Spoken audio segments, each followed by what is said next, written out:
रामायण ग्रंथ नहीं बल्कि धर्म, श्रद्धा, आस्था और विश्वास का प्रतीक है। तो हेलो फ्रेंड्स, फिल्मी नशा में आपका स्वागत है। और जैसे कि आपको पता है कि हनुमान जयंती के दिन रामायण के मेकर्स ने एक रामायण का टीजर, एक ग्लिम्स रिलीज कर दिया है। वैसे तो ये टीजर रामनवमी के दिन रिलीज करना चाहिए था, लेकिन खैर अब ये मेकर्स के ऊपर डिपेंड करता है कि वो उसे किस दिन रिलीज करें। अब उन्होंने हनुमान जयंती के दिन इसे रिलीज कर दिया है, और हनुमान जयंती के दिन रिलीज तो इसे कर दिया है, और हनुमान जी की टीजर पे कोई झलक नहीं है, जिससे कि आप अच्छी तरह से जानते हैं कि हनुमान जी का रोल सन्नी देओल जी निभा रहे हैं, और सन्नी देओल जी के जो फैन हैं वो इस बात का बहुत बुरा मान गए। खैर उसके बारे में तो हम बाद में बात करेंगे। रामायण के जो मानने वाली ऑडियंस है वो बहुत पुरानी है, और आगे भी बहुत पुरानी रहेगी। 1000 साल बाद जब आप रामायण बनाओगे, प्रभु श्री राम को दिखाओगे, तो प्रभु श्री राम हमारे वैसे ही रहेंगे, वो बदलेंगे नहीं। और आप सोचो कि 4000 करोड़ रुपए लगा के यदि हम लोगों का नजरिया बदल देंगे, तो आप ये भूल है, आपकी ये गलती है। लोगों का नजरिया बदल देने वाला नहीं है। ठीक है, हम मानते हैं कि फिल्म में आपने 4000 करोड़ रुपए लगाए हैं। 4000 करोड़ रुपए वो दिखेंगे या नहीं दिखेंगे वो तो हमें पता नहीं, लेकिन रामायण कहाँ है? रामायण को तो आपने खो दिया उन 4000 करोड़ रुपए के बीच में। रामायण तो हमें कहीं नजर नहीं आई। नजर आया है तो सिर्फ वीएफएक्स और सीजीआई, और वीएफएक्स सीजीआई के बीच में नजर आए हैं हमारे भगवान श्री प्रभु राम, जिसका रोल निभा रहे हैं रणबीर कपूर। खैर टीजर के बारे में तो हम थोड़ी सी आगे बात करेंगे, उससे पहले मैं आपको यहाँ बता देना चाहता हूँ कि 1987 में रामानंद सागर जी ने रामायण, जो दूरदर्शन पर आती थी, टीवी सीरियल बनाया गया था, जिसके अंदर 7 अध्याय होते थे, और 7 अध्यायों को उन्होंने बड़ी खूबसूरती से प्रस्तुत किया है। और उस टाइम के जो निभाए हुए पात्र हैं, चाहे वो भगवान श्री राम का निभाया हुआ किरदार अरुण गोविल जी हों, या अरविंद त्रिवेदी हों रावण का रोल जिन्होंने निभाया, या दारा सिंह जी हो जिन्होंने हनुमान जी का रोल निभाया है, और माता सीता का रोल निभाने वाली चाहे वो दीपिका जी हों, सारे पात्र आज तक हमारे दिलो दिमाग पर राज कर रहे हैं, और शायद पता नहीं आने वाले कितने वर्षों तक हमारे दिलो दिमाग पर राज करते रहेंगे। अब आप सोचोगे या कुछ लोग कहेंगे कि वो टाइम अलग था और आज का टाइम अलग है। ठीक है, टाइम वो अलग था, लेकिन प्रभु श्री राम तो वही हैं और आगे भी वही रहेंगे। तो दिखाने की प्रस्तुतिकरण तो बहुत ही बेहतरीन होनी चाहिए थी। अब लोग कंपेयर तो करेंगे ही करेंगे, इसमें तो कोई शक वाली बात नहीं है, क्योंकि आज की जो ऑडियंस है इन्होंने वो रामायण भी देखी हुई है। और यदि आपने टीनेजर्स के लिए फिल्म बनाई है, तो टीनेजर्स कितनी रामायण को देखने जाएंगे, ये आने वाला वक्त पता चल जाएगा जब जब दिवाली पे फिल्म रिलीज होगी। इसके जो प्रोड्यूसर है नमित मल्होत्रा, वो प्राइम फोकस के मालिक हैं, या प्राइम फोकस के सीईओ हैं, चेयरमैन हैं।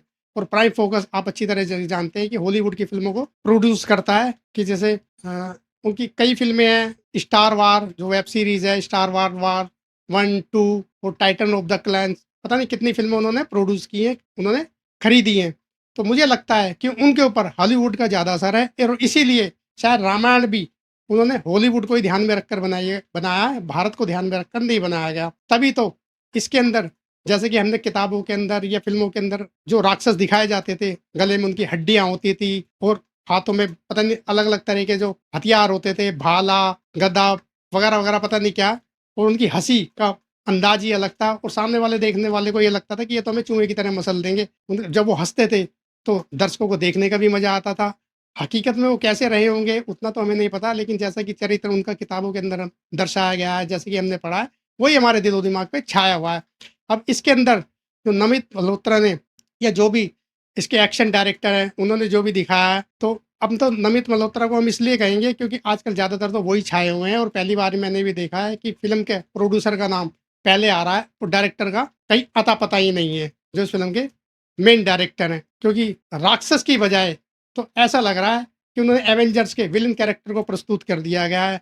जैसे कि बस देखने में ऐसा ही लग रहा है कि एवेंजर्स के एक विलन कैरेक्टर को प्रस्तुत किया है, हमारे राक्षसों का तो कहीं अता पता ही नहीं। खैर वो फिल्म के अंदर अगर होंगे तो दिखाया जाएगा, वो तो बात की बात है, लेकिन फिलहाल जो टीजर देखकर मुझे लगा, मैं उसके बारे में बात कर रहा हूँ। तो टीजर के अंदर तो ऐसा लगता है कि वीएफएक्स के अंदर रामायण डाल दी है, और वीएफएक्स और सीजीआई को ज्यादा फोकस रखा गया है, रामायण को नहीं। हालांकि रामायण की कहानी हमें लोगों को बताने की जरूरत नहीं है, वो तो हिंदुस्तान के बच्चे बच्चे को मालूम है कि कहानी क्या है। मैं ये नहीं कह रहा कि रामायण को आप विश्व में ना दिखाओ, दिखाओ, बल्कि हम तो चाहते हैं कि रामायण के हर पात्र के बारे में, हमारी रामायण के बारे में दुनिया के हर बच्चा जाने, दुनिया के हर घर में इसका जिक्र हो, और वो जाने कि रामायण के जो हमारे पात्र थे, जो भगवान श्री राम थे, हनुमान जी थे, लक्ष्मण जी, सीता जी से, और भी जो भी अन्य कलाकार है, दशरथ हो, जो भी हो, उन सब के बारे में दुनिया को पता चले। लेकिन आप रामायण को प्रस्तुत करो सच्चाई के साथ, अच्छाई के साथ। आप हॉलीवुड से वीएफएक्स लेकर आए हो और वही चीज़ आप उन लोगों को दिखाओगे, उन्हें देखने में क्या मज़ा आएगा? अरे जो जैसी सच्चाई है वैसे ही उनके सामने प्रस्तुत रखो, अपना भारत को दिखाओ, तभी तो देखने में उन्हें मज़ा आएगा कि हाँ, भारत की जो संस्कृति है वो ऐसी है। अब आप उसके अंदर सीजीआई इतना घुसोड़ दो, वीएफएक्स इतना डाल दो। हालाँकि मैं जानता हूँ कि ऐसी जो फ़िल्में होती हैं वो बगैर वीएफएक्स, बगैर सीजीआई के नहीं बन सकती। जो रामानंद सागर जी ने रामायण बनाई थी, वो उसमें भी वीएफएक्स था। लेकिन आप उसके अंदर देखना कि राक्षस को जब बड़ा दिखाया जाएगा, जब बड़ा दिखाना है और दूसरे इंसान को छोटा दिखाना है, लेकिन वो लग तो राक्षस ही रहे हैं ना, कुछ और तो नहीं लग रहे।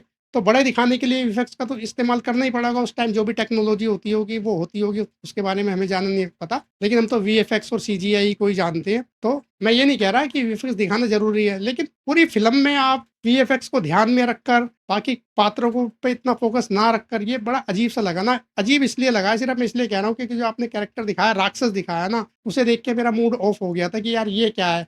ये तो इसे देखकर तो मुझे आदिपुरुष की याद आ गई। और कहीं मुझे डर लग रहा है कि कहीं इसका भी हाल वैसा ही ना हो जैसे आदिपुरुष का हुआ था, क्योंकि आदिपुरुष का भी हम बड़ी बेसब्री से इंतजार कर रहे थे, 5 साल तक उसका इंतजार किया है। फ़िल्म देखने के बाद उसका क्या असर हुआ है, वो आपको भी पता है अच्छी तरह और हमें भी पता है। आपने 4,000 करोड़ रुपए लगा दिए, अच्छी बात है। आप 8,000 करोड़ रुपए लगाओ, लेकिन वीएफएक्स को इतना ध्यान में रखो, ये पात्र ऐसे हैं कि इनको वीएफएक्स की कोई ज़रूरत नहीं। आप इन्हें सीधे-साधे भी प्रस्तुत कर दोगे ना, तो भी फ़िल्म सुपर डुपर क्या ब्लॉकबस्टर हो जाएगी। यदि फ़िल्म की ही बारे में भी बात कर रहे हैं, मैं रामायण के बारे में बात नहीं कर रहा, वो तो एक महान ग्रंथ है ही हमारे देश का, उसके बारे में ज़िक्र नहीं कर रहा। लेकिन जब फ़िल्म की बात हो रही है, तो फ़िल्म का ही मैं यहाँ पे ज़िक्र करूँगा, टीज़र के बारे में ज़िक्र करूँगा। टीज़र के अंदर कोई डायलॉग तो अभी दिखाया नहीं गया, डायलॉग की ज़रूरत भी नहीं है। बस मैं इतना सिर्फ़ इतना कहना चाहता हूँ कि इसके जो संवाद हैं, इसकी जो संस्कृति है, आप उससे ज़्यादा छेड़खानी ना करो, तो ज़्यादा बढ़िया होगा। अब वो तो फ़िल्म देख आएगी जब दिवाली पे, जब हमें पता चल जाएगा कि फ़िल्म के अंदर क्या दिखाया गया है। रही बात टीज़र की, तो टीज़र मुझे कोई ख़ास इम्प्रेस कर नहीं पाया, ना मेरे पास मेरे ऊपर कोई इफ़ेक्ट वो डाल पाया। मुझे टीज़र नॉर्मल ही लगा, जितनी हाई एक्सपेक्टेशन मुझे थी या लोगों को थी, वैसा मज़ा नहीं आया। अब कुछ लोग कहेंगे कि यार अभी तो टीज़र ही आया, उसके बाद ट्रेलर आएगा, फिर फ़िल्म आएगी, बहुत कुछ आएगा। ठीक है, मैं मानता हूँ ये बात सही है, लेकिन मैं उनको एक बात का जवाब दे देना चाहता हूँ कि टीज़र भी फ़िल्म का वो मोस्ट पार्ट होता है, या टीज़र के अंदर भी कुछ ख़ास सीन दिखाए जाते हैं, जिससे पता लग जाता है कि फ़िल्म किस लेवल की है और उसका क्या इम्पैक्ट पड़ने वाला है। तो जैसे जब टीज़र में इतना मुझे तो कोई ख़ास दम नहीं लगा, तो फ़िल्म खैर फ़िल्म में पैसा लगा, तो फ़िल्म तो अच्छी ही होगी। बस उम्मीद यही करता हूँ कि फ़िल्म की जो रामायण के हमारे चरित्र हैं, उससे ज़्यादा छेड़खानी ना की गई हो। कहीं ऐसा ना हो कि जनता इस पे भी एक डिबेट खड़ी कर दे। ख़ैर ज़्यादा टीज़र के बारे में तो मैं बात कर नहीं सकता, बस। और मैं ज़्यादा कुछ कह भी नहीं सकता क्योंकि टीज़र मुझे कोई ऐसा मज़े वाला लगा नहीं है। चलिए मिलते हैं नेक्स्ट वीडियो में, तब तक के लिए टाटा, बाय-बाय।